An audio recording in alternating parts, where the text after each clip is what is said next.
আমি এটা কথাত খুব অসমৰ মানুহৰ খুব আপোনালোকৰ সন্মুখত তুলি ধৰিবৰ কাৰণে আপোনালোকক নিমন্ত্ৰণ জনাইছোঁ। 1980 চনৰ 31 মাৰ্চৰ দিনা সেই সময়ৰ কংগ্ৰেছ নেতা হিতেশ্বৰ শইকীয়াই গোৱালপাৰা জিলাৰ জলেশ্বৰত গঠন কৰা অল আছাম মাইনৰিটি ষ্টুডেণ্ট নামৰ যিটো সংগঠন, সেই সংগঠনটোৰ নেতাই 11 জানুৱাৰীৰ দিনাখন কংগ্ৰেছ দলত যোগদান কৰিছে। এটা নাটক যোগদান কৰা আমচু বোলা সংগঠনটো কংগ্ৰেছৰে বি টিম। তেওঁ যোগদান কৰি অসমৰ প্ৰাক্তন মুখ্যমন্ত্ৰী, যোৰহাটৰ সাংসদ আৰু প্ৰদেশ কংগ্ৰেছৰ সভাপতি গৌৰৱ গগৈ, প্ৰাক্তন মুখ্যমন্ত্ৰীৰ ল'ৰা, প্ৰদেশ কংগ্ৰেছৰ সভাপতি, যোৰহাটৰ সাংসদ, তেওঁক সন্মুখত বহুৱাই লৈ ৰেজাউল কৰিম নামৰ মিয়া নেতাজনে ঘোষণা কৰি দিলে যে উজনি অসমৰ ঐতিহাসিক চহৰ শিৱসাগৰ, যোৰহাট আৰু তিনিচুকীয়া ধুবুৰীৰ দৰে মিয়া অধ্যুষিত চহৰলৈ ৰূপান্তৰিত কৰাৰ কাৰণে তেওঁ কংগ্ৰেছ দললৈ আহিছে। ইমান দিনে আমি শংকা প্ৰকাশ কৰি আছিলোঁ কংগ্ৰেছ দলে আন্তঃসমষ্টি প্ৰবজনৰ জৰিয়তে অসমৰ জনগাঁথনি সলনি কৰি অসমখনক মিয়ালেণ্ডলৈ ৰূপান্তৰিত কৰাৰ এক গভীৰ ষড়যন্ত্ৰত লিপ্ত হৈছে, কেৱল ৰাজনৈতিক ক্ষমতা হস্তগত কৰিবৰ কাৰণে।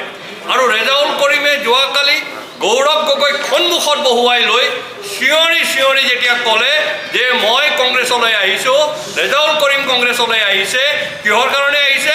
শিৱসাগৰ, তিনিচুকীয়া আৰু যোৰহাটক মিয়ালেণ্ড বনাবলৈ আহিছে। সেইকাৰণে আমি স্পষ্টভাৱে আজি কওঁ, গৌৰৱ গগৈৰ নীৰৱতা, যোৱাকালি গৌৰৱ গগৈ যেতিয়া নীৰৱ হৈ আছিল, সেই নীৰৱতাই মিয়াৰ ওচৰত গৌৰৱ গগৈৰ আত্মসমৰ্পণৰ এটা ছবি আমি দেখা পাইছোঁ।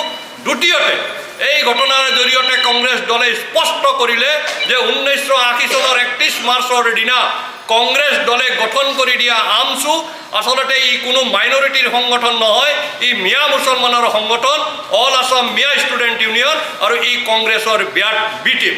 দ্বিতীয় কথা হ'ল, আমচু কোনে চলায়?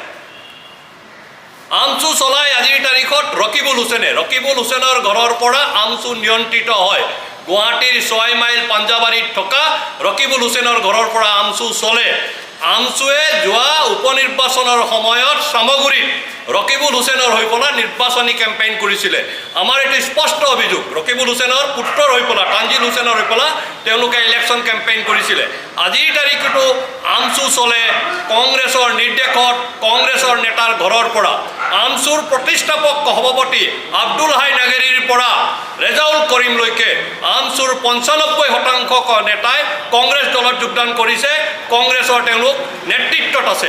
আজিৰ তাৰিখতো মই কৈছোঁ, মুস্তাফা সাদ্দাম হুছেইন কংগ্ৰেছৰ জেনেৰেল ছেক্ৰেটাৰী, তেওঁ আছিলে NRCৰ সময়ত অসমক এটা ভয়াৱহ পৰিস্থিতিৰ ফালে ঠেলি দিয়া এজন মানুহ, যিজন মানুহৰ উত্তেজনামূলক কথাই, যিজন মানুহৰ উত্তেজনাপূৰ্ণ ভাষণে মাইনৰিটি মানুহক উত্তেজিত কৰিছিল। তেওঁ সংগঠিত কৰিছিল গুৱাহাটীত জুই জ্বলোৱাৰ কাৰণে যিখিনি ঘটনা সংগঠিত হৈছিল সেই সময়ত, পাঞ্জাবাৰীৰ কলাক্ষেত্ৰ আক্ৰমণৰ ঘটনা, NRCৰ নামত আইন আদালতত তেওঁলোকে বিভিন্ন ধৰণৰ বিধি পথালি দিয়া ঘটনাত এই সাদ্দাম হুছেইন নামৰ মানুহজন জড়িত।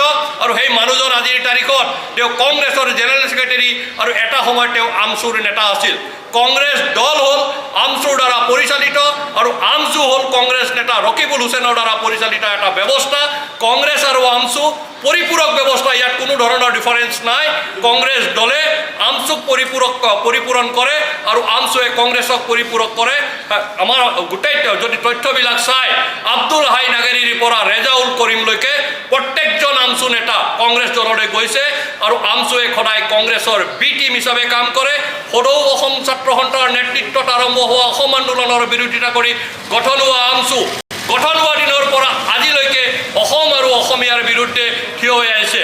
আপোনালোকে এটা কথা লক্ষ্য কৰিছে, ভাৰতীয় জনতা পাৰ্টীত চাহ জনজাতি ছাত্ৰ সন্থাৰ নেতাই জইন কৰে, ভাৰতীয় জনতা পাৰ্টীত সদৌ অসম ছাত্ৰ সন্থাৰ নেতাই জইন কৰে, জাতীয়তাবাদী যুৱ ছাত্ৰ পৰিষদৰ নেতাই জইন কৰে, কাৰ্বি, মিচিং, ৰাভা, বড়ো, অসমৰ টাই আহোম, অসমৰ প্ৰত্যেকটো প্ৰত্যেকটো জাতি জনগোষ্ঠী কোচ ৰাজবংশী প্ৰত্যেকটো জাতি জনগোষ্ঠীৰ নেতাই ভাৰতীয় জনতা পাৰ্টীত যোগদান কৰে আৰু মিয়াৰ নেতাই কংগ্ৰেছত যোগদান কৰে। সেইটো হ'ল পাৰ্থক্য, আমাৰ ৰাজনৈতিক পাৰ্থক্য, মতাদৰ্শগত পাৰ্থক্য, সামাজিক পাৰ্থক্য।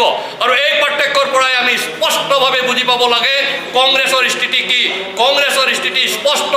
ৰেজাউল কৰিবক সন্মুখত লৈ কংগ্ৰেছে তিনিচুকীয়া, যোৰহাট, শিৱসাগৰ, উজনি অসমৰ ঐতিহাসিক চহৰসমূহক মিয়ালেণ্ডলৈ ৰূপান্তৰ কৰিব খুজিছে।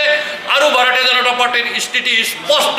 ভাৰতীয় জনতা পাৰ্টীয়ে অচিনাকি মানুহক চৰকাৰী ভূমিৰ পৰা বেদখল কৰি তেওঁলোকক উচ্ছেদ চলাই অসমীয়া আৰু খিলঞ্জীয়াৰ অধিকাৰ অসমৰ ভূমিত আকৌ এবাৰ প্ৰতিষ্ঠা কৰাৰ কাৰণে এটি সংগ্ৰামৰ নেতৃত্ব দিছে। গতিকে এই সংগ্ৰামত ৰেজাউল কৰিমহঁতৰ বিৰুদ্ধে, অচিনাকি মানুহৰ বিৰুদ্ধে অসমৰ খিলঞ্জীয়া ভূমিপুত্ৰই ভাৰতীয় জনতা পাৰ্টীৰ নেতৃত্বত এঘৰি যুঁজিব।